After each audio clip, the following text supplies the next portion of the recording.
우리 엄마, 당분간 여기서 지내시면 안 될까? 사정은 그럴듯했죠. 혼자 사는 게 위험하다.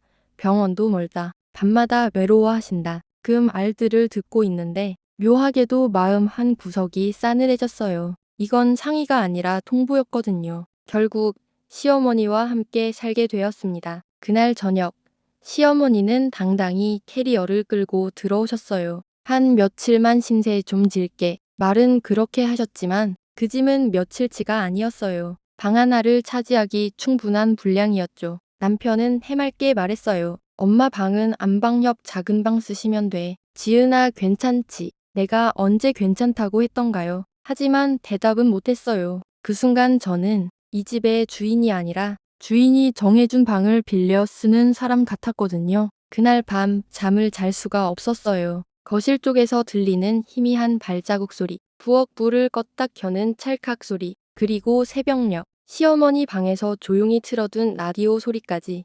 이제 이 집은 셋이 사는 집이구나. 그게 숫자의 문제가 아니라는 걸 곧 알게 됐죠. 시어머니는 들어오자마자 집안의 질서를 바꾸기 시작했어요. 냉장고에 붙여놨던 제 메모들 하나도 남기지 않고 떼어내셨죠. 이런 거 보기 지저분하잖아. 냉장고 열었을 때 깔끔해야 먹을 맛나지. 그 말은 조언이 아니었어요. 그건 저라는 사람을 이 집에서 조금씩 지워가는 말투였어요. 그리고 남편. 그 사람도 처음엔 미안한 기색이 있었어요. 엄마 계시면 너도 불편하지.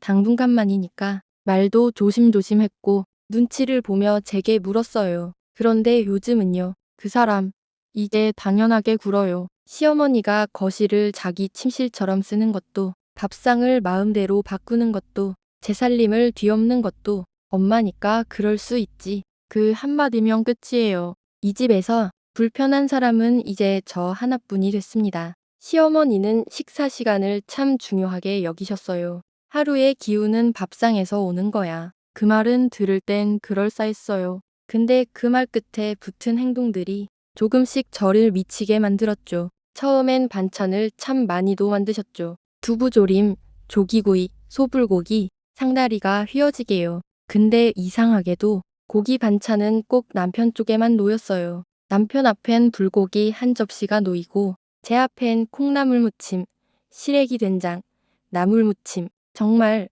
보기 좋게 건강식이더라고요. 어느 날은 소고기 무국을 끓이셨는데 제 그릇엔 국물만 있었어요. 시어머니는 말했죠. 어머, 건더기가 밑에 있었나 보네. 지은인 국물 좋아하잖아, 그치? 제가 언제요? 그건 실수가 아니었어요. 두 번째, 세 번째, 네 번째도 똑같았거든요. 아, 이건 일부러구나. 그제야 확실해졌어요. 남편은 전혀 모르죠. 엄마 음식 진짜 맛있다. 아무 의심도 없고 심지어는 제게 한마디 합니다. 지은이도 엄마한테 좀 배워. 그 말, 속이 뒤집혔어요. 어느 날은 제가 점심 설거지를 하려 했는데 시어머니가 이미 싱크대 앞에 서 계셨어요. 이건 내가 할게 지은인 피곤하잖아. 그런데 그 다음날 저녁엔 남편에게 이런 말을 하더군요. 얘가 피곤한가 봐. 요즘 설거지는 내가 다 해. 손이 아직 덜 여문 것 같기도 하고 젊은 사람들은 그릇 헹굴 때 물을 너무 아껴. 그 말, 그 톤, 그 표정, 걱정인 척, 칭찬인 척, 도와주는 척. 근데 결국 날 무능하게 만드는 말이었어요. 그리고 그 말들은 전부 남편의 머릿속에 저장됐겠죠. 조용히, 은근히 지은이는 부족한 며느리라는 이름으로 그날 밤 저는 혼자 그릇을 닦으며 생각했어요. 이게 단순한 시집살이일까? 아니면 내 자리 뺏으려는 사람과 같은 집에 사는 걸까? 며칠 후였어요. 제가 점심을 차려놓고 방으로 들어간 사이 시어머니는 조용히 싱크대에 서 계셨어요. 그릇을 하나씩 다시 닦고 계셨죠. 이미 제가 다 설거지한 그릇들이었는데도 말이에요. 이건 물 얼룩이 남았네. 우리 아들은 이런 거 싫어하거든. 그 말에 제 손이 얼어붙었어요. 어머니가 우리 아들이라 부르지만 그에게 하는 행동은 꼭 남편 같았거든요. 그 순간 설명할 수 없는 이상함이 온몸에 스며들었어요. 그녀는 남편을 아들이라 부르면서도 남편처럼 돌보고 챙기고 감싸고 있었어요. 그날 저녁 남편이 말했어요. 지은아, 설거지할 때 헹굼 좀 더 꼼꼼히 해봐. 엄마가 뭐라 하진 않았는데 자꾸 얼룩이 보인다고 하시더라. 그 순간 알았어요. 시어머니는 연기를 하고 있는 거구나. 저한테는 늘 웃는 얼굴, 늘 괜찮다는 말뿐이었지만 남편한테는 슬쩍슬쩍 제게 불리한 말만 골라 흘리고 있었어요. 그리고 그 말들은 제 역할을 조금씩 무너뜨리고 있었죠. 그날 밤 소파에 앉아 조용히 TV를 보던 시어머니가 남편에게 말하더군요. 지은이가 뭐 힘든 거 있어도 말을 안 하더라. 요즘엔 표정이 좀 굳어 있어서 속을 알 수가 없으니까 괜히 불안하더라. 그 말은요. 그냥 걱정되는 말투처럼 들렸겠지만 실은 제 성격을 문제 삼는 말이었어요. 제가 말을 안 하는 게 아니에요. 그냥 말할 수 없게 만들고 있는 거예요. 이 집에서 제 목소리는 점점 작아지고 있었고 시어머니의 말은 어느새 남편에게 사실이 되어가고 있었어요. 그날은 이상하게 방 안 공기가 낯설게 느껴졌어요. 창문도 열지 않았는데 향수 냄새가 은은히 퍼져 있었거든요. 제가 쓰는 향이 아닌 낯선 향수 냄새였어요. 무심코 옷장을 열었을 때 속옷 서랍이 살짝 열려 있었고 옷걸이에 걸어둔 원피스 한 벌이 어깨끈이 한쪽만 내려앉은 채 빗둘게 걸려 있었어요. 순간 가슴이 철렁했어요. 시어머니는 말했어요. 어머, 정리 좀 해줬지. 이런 데는 자주 안 열어보면 금방 지저분해져. 남자 있는 집은 깔끔해야지. 남자 있는 집? 그 말에 오싹했어요. 이 집이 남편과 제 집이 아니라 남자와 내가 사는 집이라고 느끼는 사람. 그녀는 제 옷장에 손을 댄 게 아니라 제 존재에 들어온 거였어요. 며칠 뒤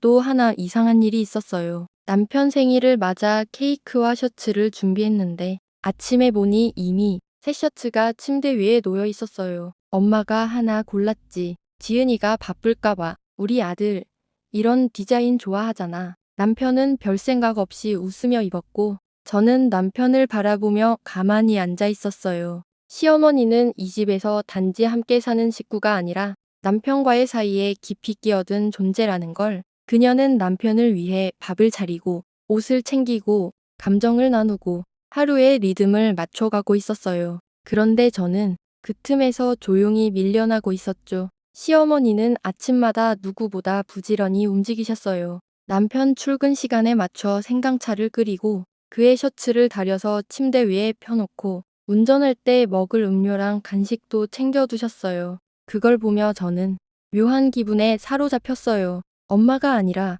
아내처럼 보였어요. 남편이 퇴근하고 들어오면 우리 아들 오늘 피곤했지 하며 슬리퍼를 내밀었고 그가 샤워를 마치고 나올 즈음엔 타월을 미리 욕실 앞에 걸어두셨죠. 그럴 수도 있는 일이긴 한데 너무 이상해 보였어요. 결혼이란 건 남편 밥부터 잘 챙기는 데서 시작되는 거야. 시어머니는 저를 향해 늘 그렇게 말했어요. 그 말에 저는 아내 자리를 놓고 누군가와 경쟁하고 있다는 느낌을 받았어요. 어느 날 남편과 소파에 앉아 TV를 보는데 시어머니가 갑자기 저를 힐끔 보더니 말했어요. 지은인 조용해서 좋아. 남자들은 시끄러운 여자 싫어하잖니. 그치 아들. 그 말에 남편은 애매하게 웃기만 했고 저는 아무 말도 할 수 없었어요. 그녀는 칭찬을 하는 척하면서 제 존재를 줄이고 있었어요. 그렇게 하루하루 마음 한쪽이 스르륵 무너져 가고 있었어요. 그날도 그랬어요. 정말 아무 일도 없는 평범한 하루였는데 저는 이상하게 눈물이 났어요. 갑자기 이유 없이요. 시어머니는 거실에 앉아 있었고 남편은 휴대폰을 보며 웃고 있었고 저는 조용히 부엌 바닥에 주저앉아 있었어요. 소리도 말도 숨도 내지 못한 채로 그 순간 깨달았어요. 이건 시집살리가 아니었어요. 말없는 숨 막히는 전쟁이었어요. 이 전쟁엔 총성도 없고 증거도 없으니까요. 그러니 더 무서운 거예요. 그리고 저는 그 전쟁에서 혼자 싸우고 있었어요. 밤이 되면 시어머니는 남편에게 차를 내어주고 제가 다녀간 방은 꼭 다시 정리하고 무심한 얼굴로 말했죠. 내가 없었으면 이 집 어떡할 뻔했니? 우리 아들은 바쁜데 누가 챙겨줬겠어. 그 말엔 언제나 너는 빠져도 괜찮아 라는 뉘앙스가 있었어요. 하루는 어머니 방에서 시어머니가 지은과 통화하는 소리를 들었어요. 지은이, 뭐, 겉으론 참 착해. 근데 뭔가 느껴지더라. 사람은 기운이 다 드러나는 거거든. 그 순간 이건 오해나 기분 탓이 아니었다는 걸 확신했어요. 그리고 남편, 그 사람은 이 모든 걸 그냥 괜찮다고 받아들이고 있었어요. 저 정말 답답하죠? 저도 알아요. 아직 아이도 없으니까 이혼하면 되지라는 생각도 들기는 하지만 막상 제 상황이 되니 정말 쉬운 결정은 아니더라고요. 그래도 이제 용기를 내보려고 합니다.